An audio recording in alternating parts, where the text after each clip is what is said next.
ว่าคันเซ็งผักซองแล้วน้องไปหาเวียกเฮ็ดไปค้าขายเครื่องที่มันติดที่รถนี่เลยรถก็บ่มี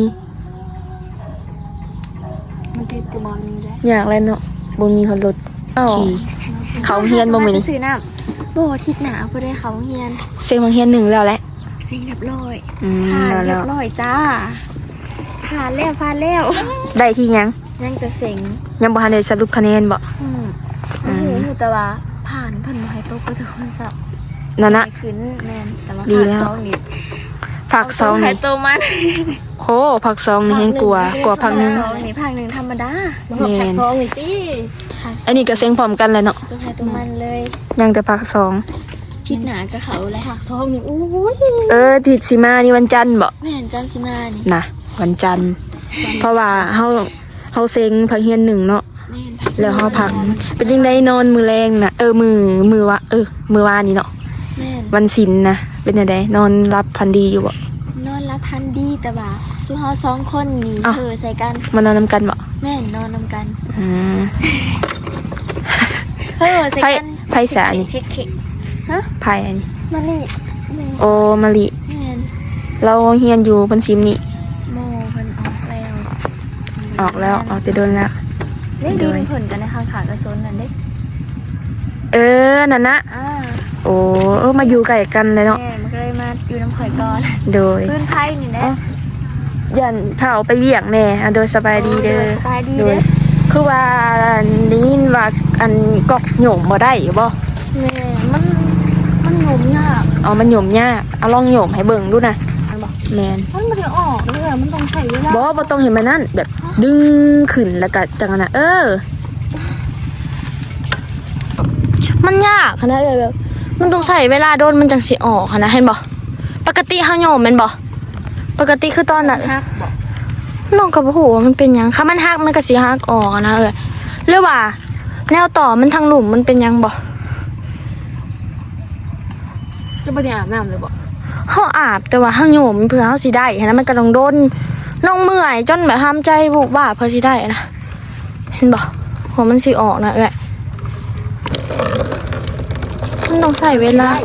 เพื่อสิได้อันกระซ่าหนึงบ่เป็นง่าย หามีได้คงดีหนูวะ แม่นมีได้นี่ก็โอ้สบาย โดยกับสบายดีและสวัสดีพ่อแม่ป้าลุงพ่อแม่FCทุกท่านเลยจะเป็นฝั่งลาวฝั่งไทยหรือต่างประเทศก็ยินดีต้อนรับเข้าสู่ช่องสองพี่น้องสู่ชีวิตเด้อสบายดีโดยมื้อนี้ก็มาพอกันกับทางน้องเมย์อีกแล้วเนี่ยค่ำยามแรงโดยบ่ได้ลงคลิปไปประมาณหลายมื้อเติบตั้งแต่ทางน้องไม้เพิ่นออกห้องหมอบุญก็บ่ได้อัปเดตให้พ่อแม่พี่น้องแล้วก็ผู้ใหญ่ใจดีเมื่อทุกคนเนาะโดยบริอัปเดตเบิ่งว่าเพิ่นเป็นยังไงแน่แต่ว่าทางเพิ่นใครแน่แล้วแต่ว่าเพิ่นมานอนเพิ่นซิมเนี่ยมื้อวานนี่นะขี่รถต้นคุมแลพอดีบ่เฮือนหันใจฝืดเข่าแล้วก็คิงฮ้อนแล้วก็สั่นแบบคือแบบยังนี่แหละประมาณนี้เพราะว่าเฮาเป็นยังบ่ทันได้ไข้หันนะ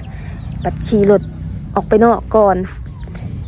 ขี่ไปนั่นไปนี่แหละใส่มันสะเทือนหันนะมันเฮ็ดให้เฮาแบบใส่มันคัดนั่นคัดนี่แหละมันเฮ็ดให้เฮาบ่สบายหันนะหันใจฝืดทางน้องไม้เพิ่นว่าให้ไปส่งเพิ่นมื้อเช้านี่แหละโดยทางน้องเมย์ก็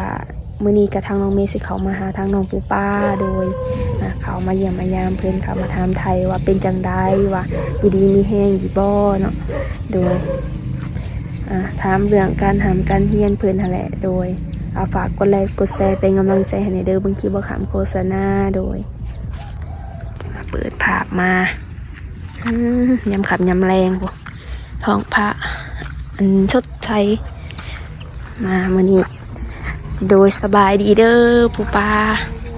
โดยตอนนี้อยู่เฮือนคนเดียวตอนนี้โดยพอหมูมานอนทำอยู่มาเลย แรงนี่นะโดยครับปิ่นมานอนน้ำปิ่นออกมาอาบน้ำ เป็นยังไงนอนตอนแรงนะบอดีรู้สึกย่านบ่ แต่ก่อนก็ย่านอยู่แต่ตอนนี้ก็ขอมันสิ้นแล้ว วันศิลบ่มื้อซืนนี่มื้อวาน ว่านที่มันสิ้น มื้อวานวันศิลเนาะ มือคืนก็ได้ยินเสียงนั้นแต่ก็ กับวันศิลมันมัก มือ เป็ คืน น นี่ เสียง มีหมูมาเล่นน้ำหลายคนอยู่แต่เขาบ่ได้นอนน้ำมีเขากับเมื่อมีแต่ปิ่งนอนน้ โดยโอ้ ำแต่ก็บ่พอย่านกันได้ดอก ย่านแหละวันศิล ย่าน ไง แต่คน ซับ คาราพีนี่บ่ย่านเลยย่านแต่คนจักเพิ่นสิยังสิเฮากับบ่ฮู้ แม่นแต่ว่าบ่ได้ยินเสียงแกงกี่เหาะขี้หินใส่ตีว่าดีนี่ บ่ได้ยินได้ อย่าแหละ เขานอนอยู่ผู้เดียวน้องก็บ่ได้ผิดกับไผหั่นนะ อืม เพิ่นก็บ่ได้มาเฮ็ดใส่เฮาก็บ่เฮ็ดใส่เพิ่น แม่น มันไปเฮ็ดหยังใส่น้องเนาะ แม่นเป็นยังได้กันหำกันเฮียนเสียงแล้วหมดแล้วบ่ ยังทิศสิมาเขาเฮียนเสียงภาค1ยังภาค2 โอ้ยังภาคสอง เพียงแต่ภาค2แล้วก็เสียงจบสั้นเลยน้องว่าคันเสียงภาค2แล้วน้องว่าสิไปหาเวียกเฮ็ดไปค้าขายเครื่อง อ๋อ ที่มันติดที่รถนี่แหละเลย รถก็บ่มี มันติดกับบอลนี้แหละ อยากแล้วเนาะบ่มีรถขี่ เออ ก็ขอบจำเป็นหั่นแหละเห็นมายังเคยมาลิดนำบ่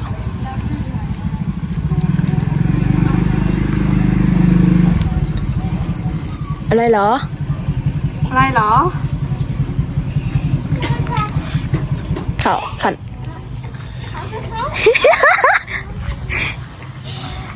วันนี้มาหาคนงาม มาได้ซื้อน้ำบ่ ลองก็ได้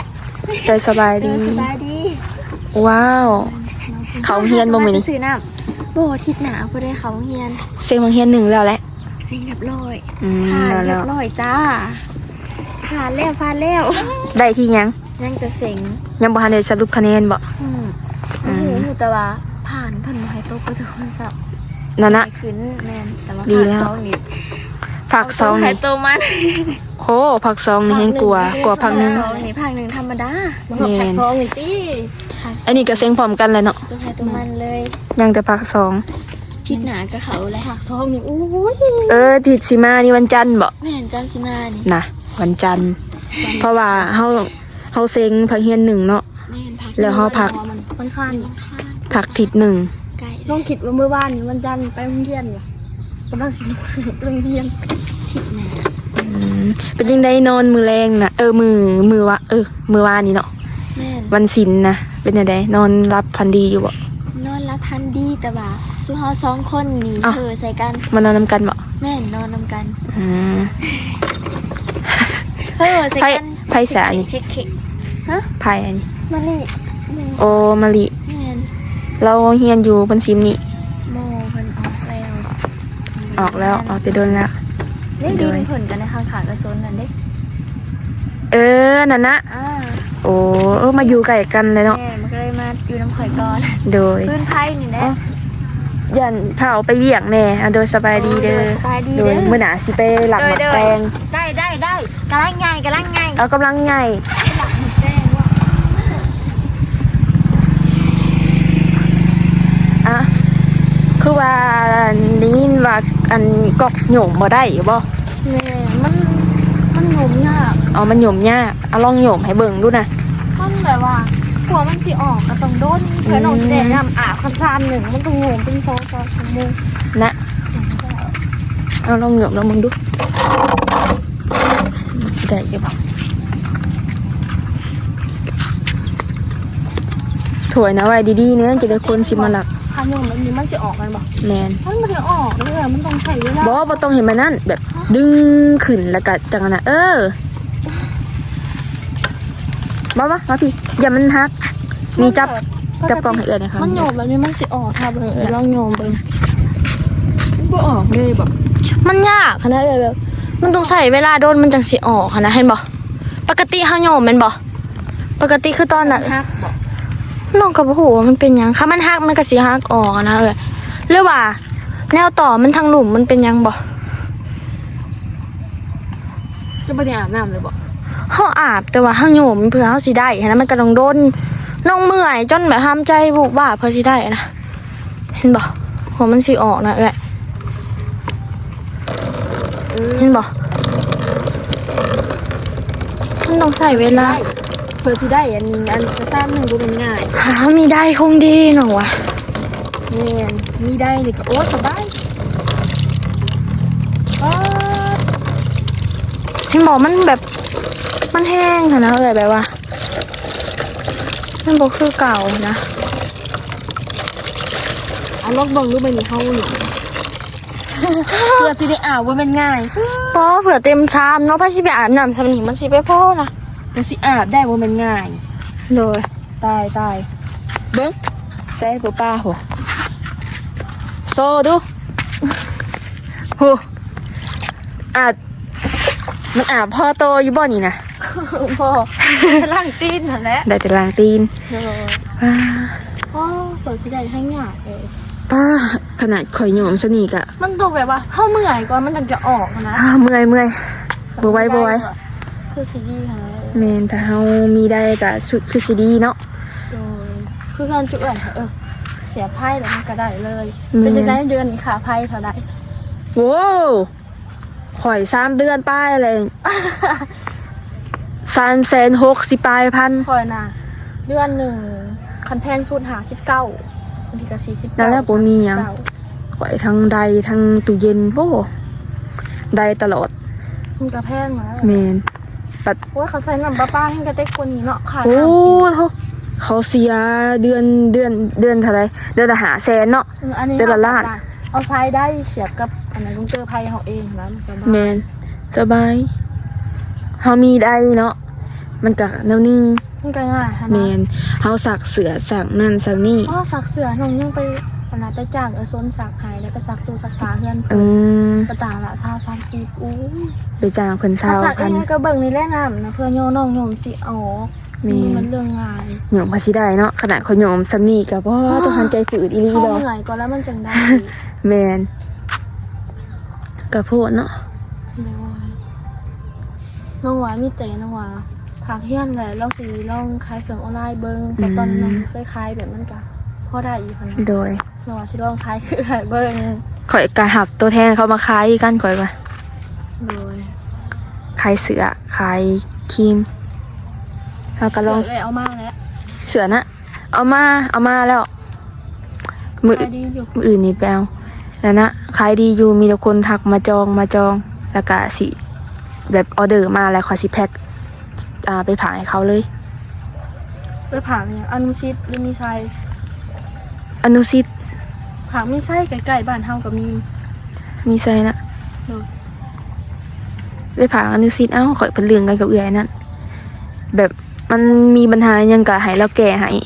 มีไส้ของไอ้ต้นเลย อืม อ๋ออนุสิตน้องกะสั่งเครื่องก็มีแต่ไปเอาน้ำเหล้าแหละมีแต่อนุสิต เราเว้าดีในอนุสิทธิ์ ก็ นะ หมวนพร้อม หูอรุณเขาว่าเอายากบ่ หัวรุน มันเพื่อสิผ่าเครื่องบ่แม่นง่าย แต่ว่าข่อย ชิไว้กลัว อนุสิทธิ์ไว้ แทนแบบค่าผ่าไปว่าค่าเก็บไปทางมันก็เก็บ แม่น แพงขนาดนะ มา ค่าเครื่อง เอามา2 มื้อ ค่าเครื่องแม่นบอกอนุสิตมันบ่เกิน 8-9,000แม่นบ่เอ้ย แม่น แต่ว่าหัวรุนมันสิถูกอยู่ประมาณ 13,000มันก็แพงกว่านะ 2-3,000ก็เงินหั่นไปเลย แมนข่อยกะขายครีมขายหยังบอกให้หมูมาซื้อสวยในเด้อ ข่อยบ่มีหมู มีแต่เพื่อนเฟซนั่นแหละ ที่กะอยู่แถวเมืองพีนแถวนั่นแถวนี่ผากแม่เขา ก็ผ่า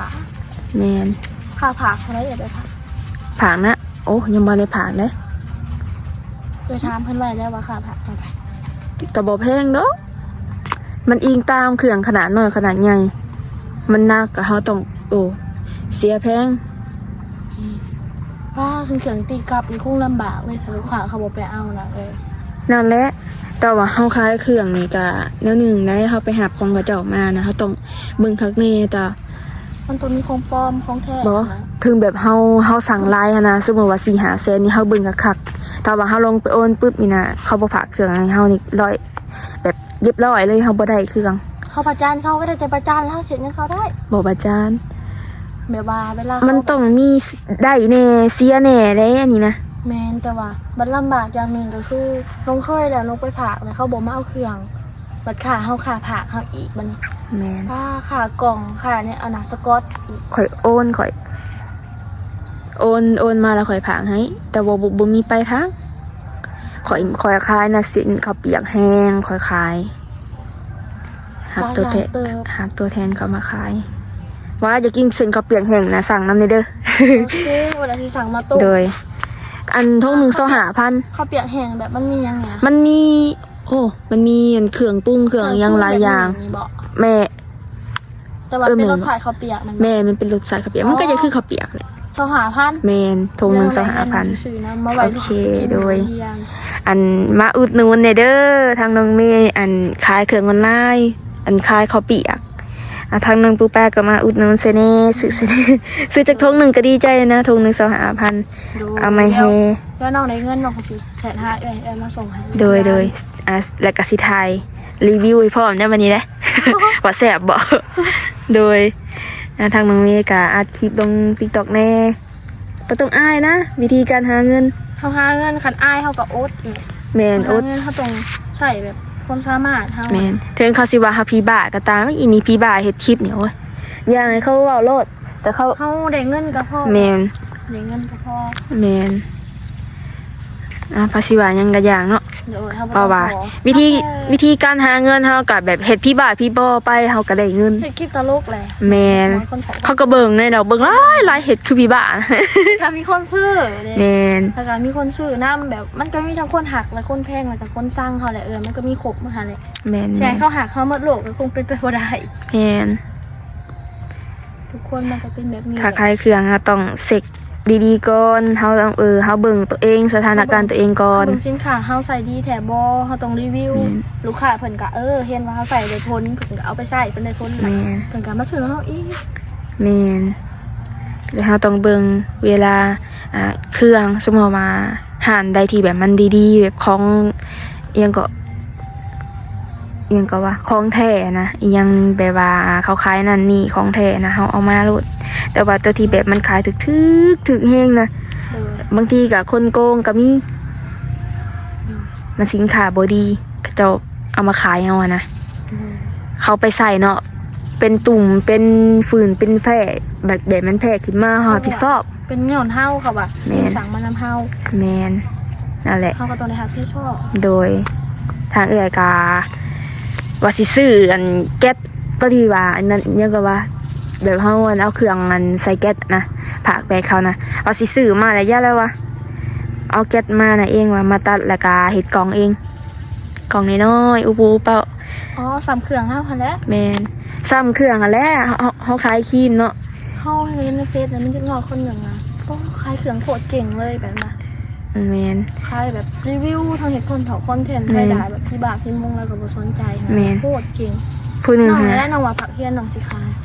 เจ้าหาไอจีนะผู้ติดตามมันกดไลค์กดหยังหลายๆนะเจ้าก็ขายดีนะข่อยนะผู้ติดตามหน่อยเดียวใน TikTok นะ เลยก็ขายลงทาง TikTok ก็ได้ติดตามเหมือนกันหลายได้3-4,000แล้วมันก็เพิ่มขึ้นเนาะคนกดใจก็หลายอยู่ บ่ถอดจะดอกลงแบบหนึ่งลงบ่ฮอด1 นาทีก็คนกดเป็นร้อยเลย อ๋อนะมันไอจี TikTok น้องกับพ่อๆเขาเอื่อยแล้วมันก็พอ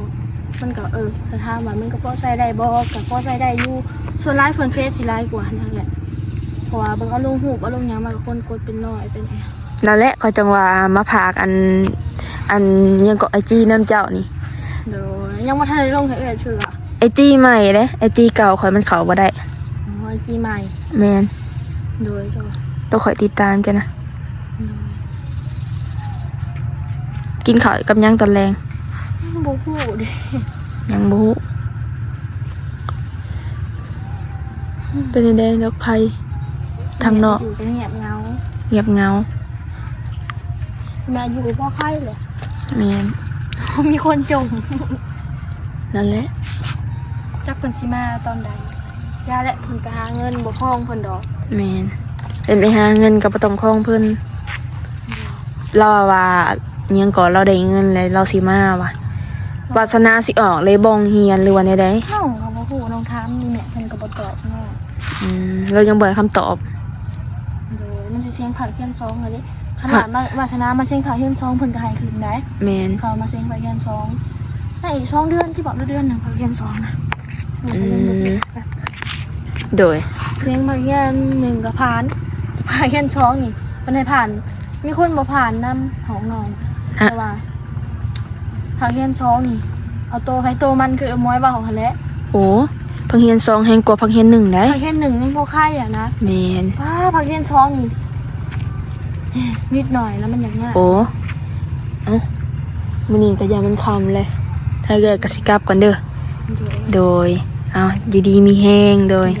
คือกัน โดยสบายดี สบายดี โดยมื้อนี้ทางน้องเมย์ก็เข้ามาทางน้องโบป้าเข้ามาลิมาเยี่ยมมายามคือว่าได้ยินว่าก็น้ำเพิ่นโป่งมาได้บ่หรือว่าใดๆเนาะฝากกดไลค์กดแชร์เป็นกำลังใจให้ในเด้อเมื่อกี้บ่ขามโฆษณาโดยแล้วสบายดี